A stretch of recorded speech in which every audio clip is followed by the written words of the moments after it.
Sejam muito bem-vindos ao Brasil das Gerais. Azia, queimação no estômago, diarreia. As pessoas vivem tomando remédio por conta própria para resolver incômodos desse tipo. Um perigo, porque eles podem ser um sinal, né, de um problema de saúde mais grave. E, aliás, é bom que você saiba que as doenças, que o número, né, de casos de doenças gastrointestinais tem aumentado, pudera, né? Essas doenças, elas têm tudo a ver com estresse e ansiedade, o estilo de vida e podem chegar a um câncer.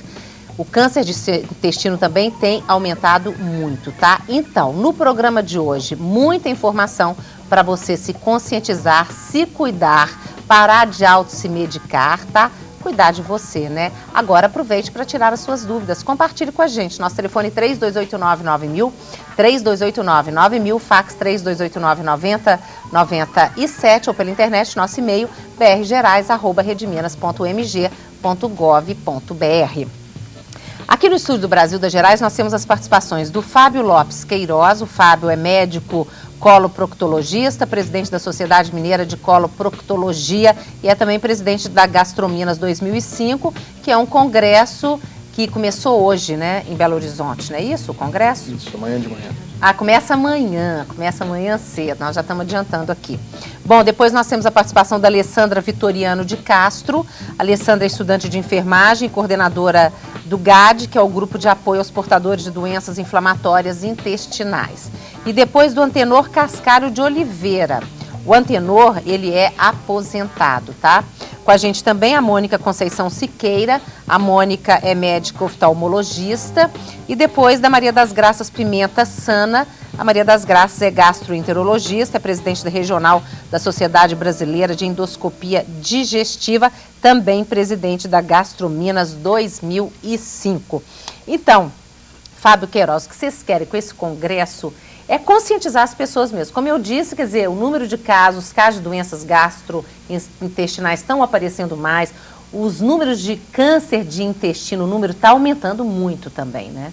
Exatamente, Roberta. A intenção nossa é realizar um evento que abranja a parte médica e que tenha também um cunho social, informando a população o que ela tem que se prevenir e tomar cuidado em relação às doenças gastrointestinais. E nesse aspecto, o câncer de intestino e as doenças inflamatórias são fonte de muita desinformação.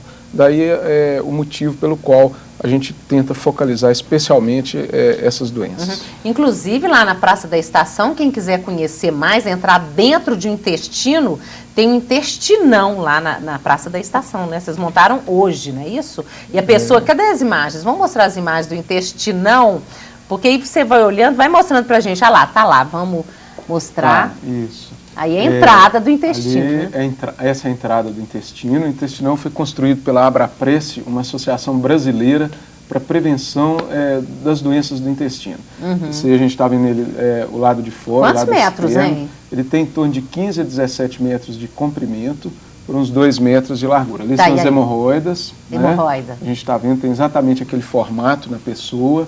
Quando ela evacua, aquilo ali sai, por isso que incomoda, dói, sangra. Uhum. Certo? Olha, você está vendo um aspecto bem vermelhinho, mostrando que ela tem muito vaso sanguíneo, então sangra facilmente.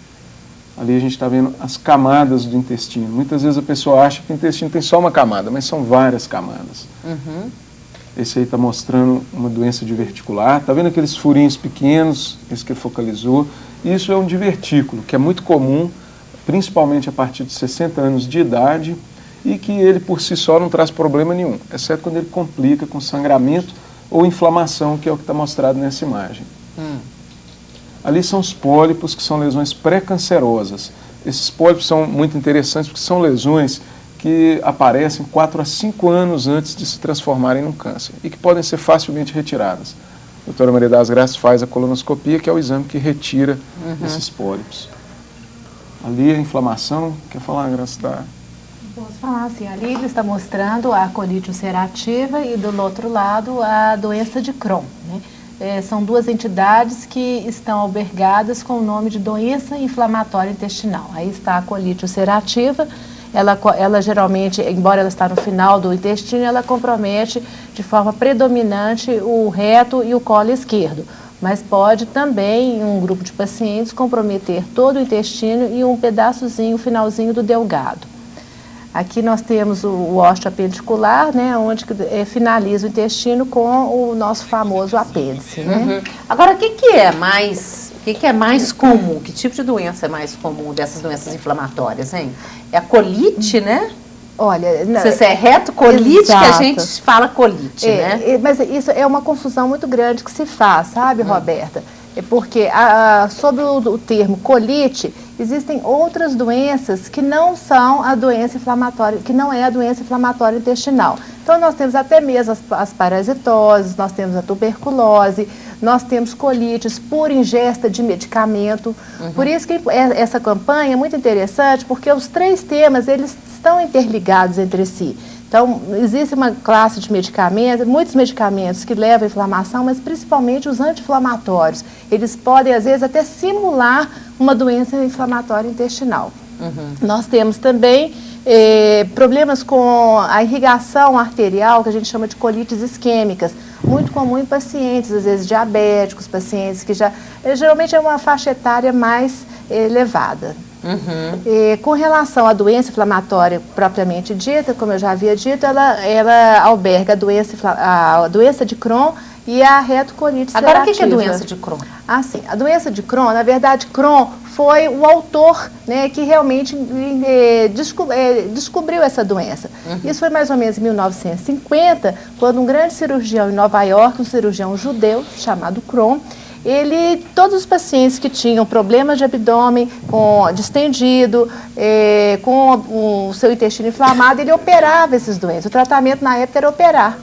E ele descobriu, ao longo das observações dele, que havia 2 formas de apresentação diferentes, diversas, e com resultados cirúrgicos diferentes. E foi então, através de estudos e observações, de uma forma resumida que eu estou te contando, ele descobriu, sabe, que essa doença, ela comprometia o intestino de forma segmentar, porque a doença de Crohn pode comprometer da boca ao ânus, mas em saltos. Eu posso ter uma lesão aqui na boca, como eu posso ter uma no esôfago, no estômago, no intestino e até no ânus. E ao contrário da outra, que é a retocolite, que é uma doença que está mais restrita ao intestino grosso. Então, é diferente essas características. E a penetração também. Geralmente, a retocolite, ela acomete mais as primeiras camadas do intestino de dentro para fora. Seria mucosa e submucosa. E a doença de Crohn, não. Ela é uma doença que acomete toda a parede do intestino. Inclusive, existe um grupo de pacientes que leva fístulas, que são perfurações do intestino. Como é que aconteceu com você, Alessandra? Porque você tem doença de Crohn, né? Como é que você descobriu, o que você sentiu, como é que foi?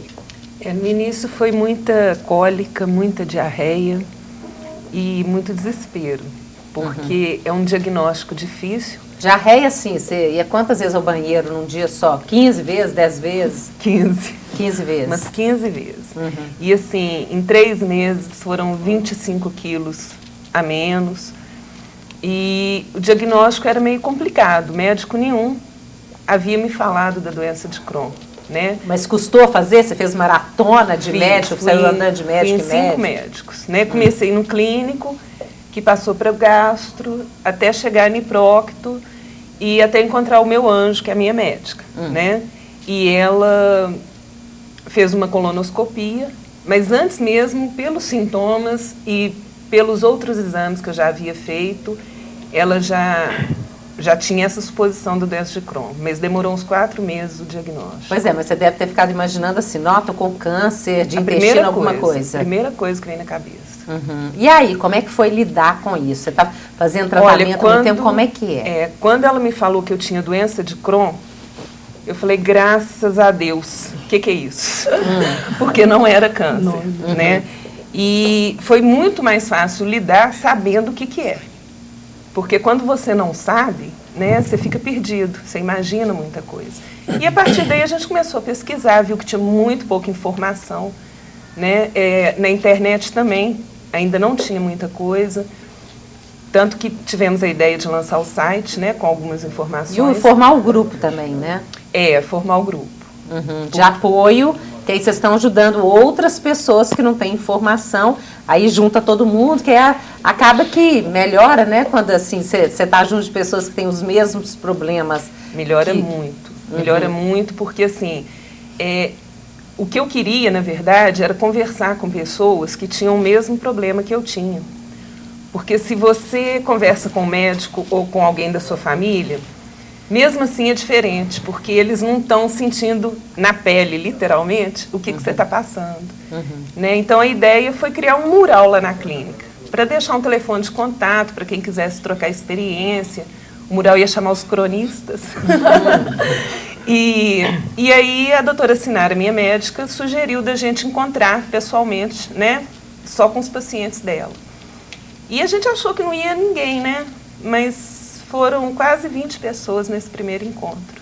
E agora interessadíssimas. E agora está um monte de gente, né? Eu tenho cadastrado que vão aos encontros 120 pessoas. E pelo site do Brasil inteiro tem mais umas 150.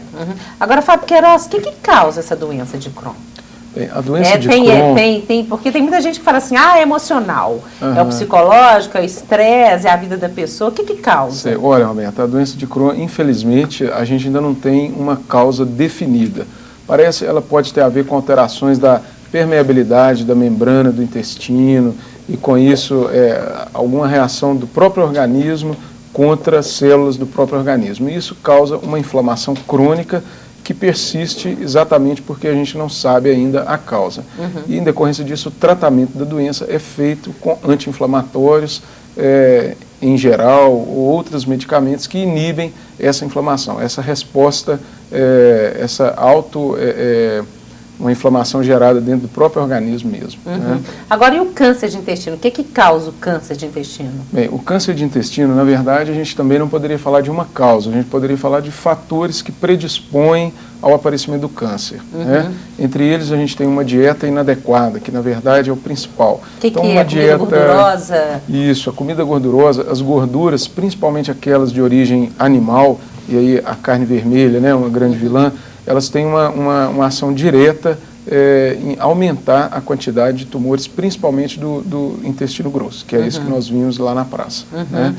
Um outro fator importante são a baixa ingestão de verduras e frutas, que também contribui para o aumento da incidência do câncer de intestino.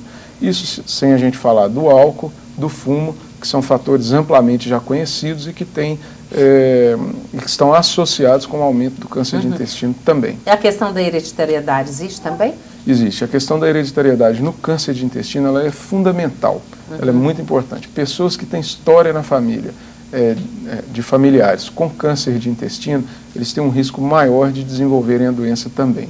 E tem a ver, porque tem muita gente que fala assim, não, o câncer tem a ver também com a questão emocional. Tem mesmo? Existem várias teorias de que o câncer tem a ver, que uma instabilidade emocional ou um estresse emocional poderia levar a uma alteração da imunidade e tudo, né? Existe uma relação de estresse e alteração da imunidade, mas não tem nenhuma prova científica até o momento de que uma alteração emocional, um estresse, ele causa diretamente o câncer. Porque, Mônica, você é médica, né? Ela é oftalmologista. No momento, paciente. Pois é, e ela está aqui como paciente porque você ainda está em tratamento. Estou em tratamento. Né? Câncer de intestino, grosso, né? No intestino grosso. Pois é, como é que você vê isso? Você fica pensando, procurando causa, por que eu tive câncer? Eu fui bastante atípica em questão de sintomatologia, né? Não senti praticamente nada. Eu senti nada, uma não tinha sangue nas fezes, sangramento, meu intestino funcionando perfeitamente bem, nunca tive alteração intestinal nenhuma. Né, trabalhando normal, né? O que me chamou atenção, uma dor lombar. Que na minha idade, 42 anos, eu estava com minha caçulinha, tinha tido menino com 40 anos, eu falei, 200, né? Então eu acho que eu estou com problema de coluna, né? A primeira hipótese diagnóstica minha foi uma tração de coluna mesmo, postural, né? Só dirigindo aquela vida muito corrida, né? Jamais imaginei que eu poderia estar com câncer. Não estava emagrecendo, apesar de uma alimentação muito, nada de rigorosa, alimentando muito mal mesmo, essa correria de ser médico, né? Você faz mais em um lanche, né? Nada de verdura. Então, assim, realmente, em questão de alimentação, péssima, mas jamais imaginei que poderia ser um câncer de intestino. Então, a partir dessa dor lombar, que começou a incomodar mais, tomava um analgésico, melhorava, e eu comecei a ver que estava me incomodando. Então eu realmente marquei uma consulta no ortopedista. Cheguei a marcar, mas desmarquei e falou, bom, sou médica, eu vou ter que fazer meus exames primeiro, fazer um check-up. Não sei por que cargas d'água, eu pedi uma amiga um ultrassom abdominal. Sem sintomatologia, saiu, eu falei, fazer um check-up. E nesse ultrassom, eu descobri metástases no fígado. Quer dizer, eu pensei que o exame não era meu. Quer dizer, o exame de ultrassom dá para ver se a pessoa tem metástase. Exatamente, então. No meu caso, né, apareceram nódulos hepáticos, foi uma hipótese diagnóstica que seria metástase. Achei que o exame não era meu. Eu não tenho nada, como que eu posso ter metástase se eu não tenho câncer, né? Mas daí que quando caiu a ficha, esse exame é meu, é que fomos investigar. E realmente, através da colonoscopia, né, que eu fiz, foi descoberto um câncer no intestino grosso. E aí? Né? Bom, aí estou com câncer. Nunca imaginei, meu caso é o contrário, nunca imaginei estar com doença grave. Trabalhando normalmente, com filhos e tudo, não imaginei. Mas tudo bem, estou com câncer, então e agora? Vou correr atrás, né? Não posso desesperar, né? Não tem por que desesperar. Não é fácil descobrir que tem um diagnóstico de câncer, mas ao mesmo tempo eu assentei e falei, bom, o que eu vou fazer agora? Vou ter que tratar, né? Então foi aquela correria toda, procurando os médicos, oncologistas e tudo, para começar o mais rápido possível esse tratamento, né? Que foi um sucesso, né? Fiz bastante quimioterapia para tentar reduzir o tumor, né? E depois de 6 meses fiz a cirurgia com o Dr. Fábio, meu anjo, então foi um sucesso a cirurgia, né? Foi em 2004, né? Já depois de 1 ano, já fiz a colonoscopia, tá tudo ok, e faço o tratamento agora da metástase. Pois é, e a vida, a correria da vida? Mudou de cabeça para baixo, minha vida mudou, né?